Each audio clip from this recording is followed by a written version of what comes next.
Assalamualaikum warahmatullahi wabarakatuh. Kami dari kelompok 2 kelas 87 akan menyampaikan materi tentang membiasakan akhlak terpuji yang meliputi husnudzon, tawadhu, tasamuh, dan ta'awun. Yang pertama adalah husnudzon. Pengertian dan pentingnya husnudzon.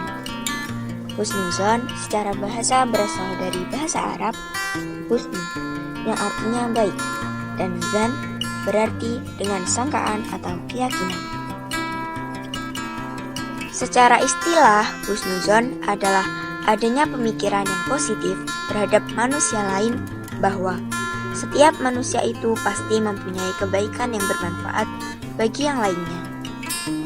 Dalam Al-Quran, surah Al-Baqarah ayat 237 ditegaskan bahwa manusia itu tidak boleh melupakan keutamaan atau kebaikan orang lain. Hukum husnudzon. Dalam dalil-dalil Al-Quran dan hadis diterangkan beberapa hukum berprasangka atau zan, yaitu dalam Al-Quran surah Al-Hujurat ayat 12.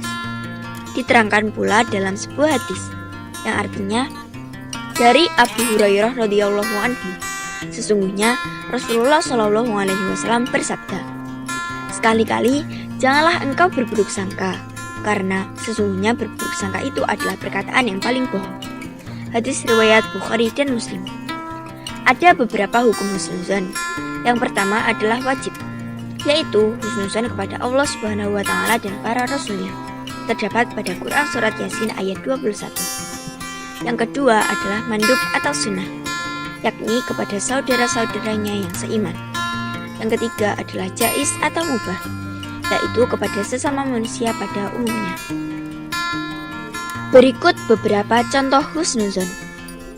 Yang pertama adalah ta'aruf, yaitu saling mengenalkan diri untuk membentuk persaudaraan dengan tidak berlaku diskriminatif. Terdapat pada Quran surat Al-Hujurat ayat 13.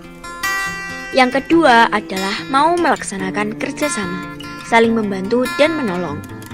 Yang ketiga, memberikan kepercayaan kepada sesama manusia pada bidang-bidang atau urusan tertentu. Terdapat pada Quran surat Az-Zumar ayat 39. Yang keempat adalah mau memberikan masukan, saran, atau dakwah untuk Islam. Terdapat pada Quran surat Toha ayat 44. Yang kelima adalah menerima dengan lapang dada masukan dari orang lain. Adapun hikmah husnudzon, yang pertama adalah menenteramkan hati. Yang kedua memudahkan koordinasi. Hal ini terdapat pada Quran surat Az-Zukhruf ayat 32. Yang ketiga, memberikan dorongan kepada orang lain untuk mengembangkan potensi hidupnya. Terdapat pada Quran surat Al-Isra ayat 84. Yang keempat adalah memberikan kemudahan untuk komunikasi. Karena dengan husnudzon ini, sikap saling terbuka dapat terwujud. Keterbukaan ini dapat subur dengan adanya husnudzon. Hal ini juga akan mengurangi desas-desus, fitnah, ataupun gosip-gosip yang mengakibatkan renggangnya persaudaraan. Yang kelima, bagi seseorang dengan husnudzon itu akan mendapat banyak hal tentang kebaikan dari orang lain. Hal ini terdapat pada Quran surat Al-Isra ayat 7.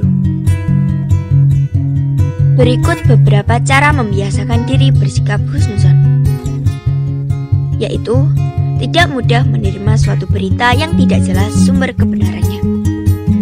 Berusaha untuk sering bertemu dengan sesama teman atau anggota masyarakat. Dengan sering bertemu, dapat mengantisipasi munculnya gosip yang sering merusak hubungan persaudaraan. Saya akan menjelaskan tentang pertama pengertian tawadhu, kedua perintah sikap tawadhu, ketiga dampak positif tawadhu, keempat membiasakan diri agar bersikap tawadhu. Pertama, pengertian tawadhu. Tawadhu dari segi bahasa memiliki arti meletakkan atau rendah hati. Dari segi istilah artinya sikap dan perbuatan manusia yang menunjukkan artinya kerendahan hati, tidak sombong dan tinggi hati. Tawadhu memiliki dalil Al-Quran surat Al-Furqan ayat 63. Tawadhu merupakan sikap penting karena menjaga amal sholah atau amal kebaikan dari godaan yang datang karena mengotori amal-amal kita. Kedua, perintah sikap tawadhu. Tawadhu di hadapan orang tua. Dalilnya Al-Quran surat Al-Isra ayat 24. Tawadhu terhadap sesama muslim. Dalilnya Al-Quran surat Asy-Syu'ara ayat 215. Tawadhu di saat dalam pergaulan. Dalilnya Al-Quran surat Al-Luqman ayat 19. Dampak positif tawadhu. Tawadhu memiliki dampak positif, yaitu menimbulkan rasa simpati pihak lain sehingga suka bergaul, akan dihormati secara tulus oleh pihak lain, dan mempererat hubungan persaudaraan antara dirinya dan orang lain. Keempat, membiasakan diri agar bersikap tawadhu. Cara membiasakan diri agar bersikap tawadhu adalah: yang pertama, menyadari sepenuhnya bahwa sikap manusia mempunyai kekurangan dan kelebihan yang berbeda. Kedua, berusaha untuk mengendalikan diri agar tidak menampakkan kelebihan yang dimiliki. Ketiga, melatih diri untuk dapat menghargai kemampuan orang lain, tidak meremehkannya. Yang ketiga adalah tasamuh. Pengertian dan pentingnya tasamuh. Kata tasamuh berasal dari bahasa Arab. Secara bahasa artinya murah hati, lapang hati. Adapun pengertian tasamuh adalah sikap atau perbuatan melapangkan dada, tenggang rasa dalam menghadapi perbedaan, baik pendapat, keyakinan, dan agama. Dalil tentang perintah tasamuh. Islam adalah agama yang sangat menghargai perbedaan dalam batasan tertentu. Nabi Muhammad SAW telah memberikan contoh dalam hal tasamuh ini. Dijelaskan dalam Al-Quran surat Al-Kafirun ayat 1-6. Artinya, katakanlah, hai orang-orang kafir, aku tidak akan menyembah apa yang kamu sembah, dan kamu bukan penyembah Tuhan yang aku sembah, dan aku tidak pernah menjadi penyembah apa yang kamu sembah, dan kamu tidak pernah pula menjadi penyembah Tuhan yang aku sembah. Untukmu agamamu dan untukku agamaku. Quran surat Al-Kafirun ayat 1-6. Bentuk-bentuk tasamuh. Yang pertama adalah tidak ada paksaan dalam memilih agama. Yang kedua, tidak memaksakan kepentingan dan keinginan. Yang ketiga, menghormati dan menghargai perbedaan. Contoh perilaku yang mencerminkan sikap tasamuh. Pertama, tidak memaksakan agama kepada orang lain.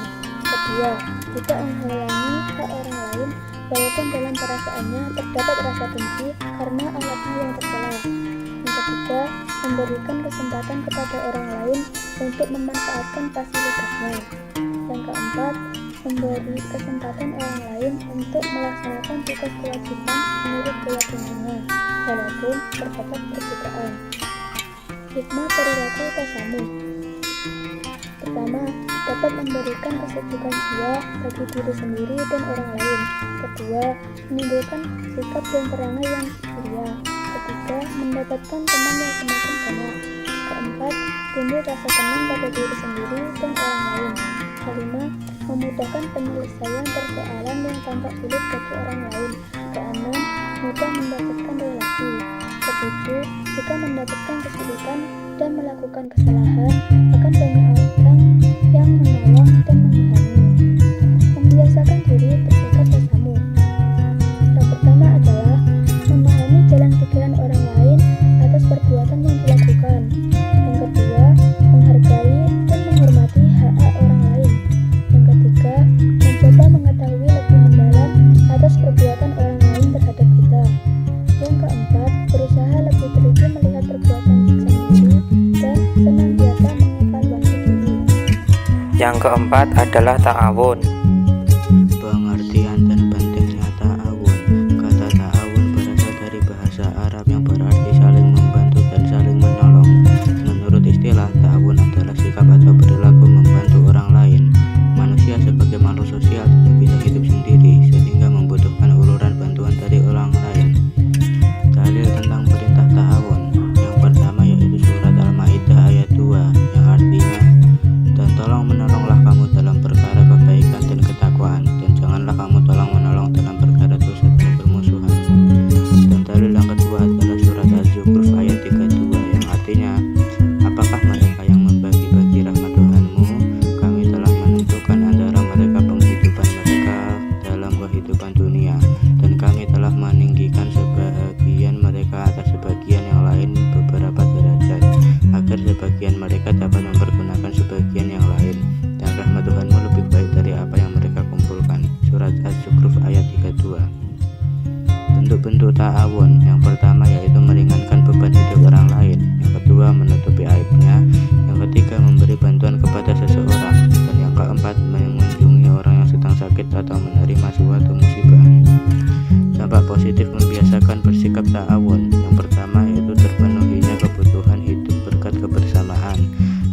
kedua, membuat tugas yang berat menjadi ringan.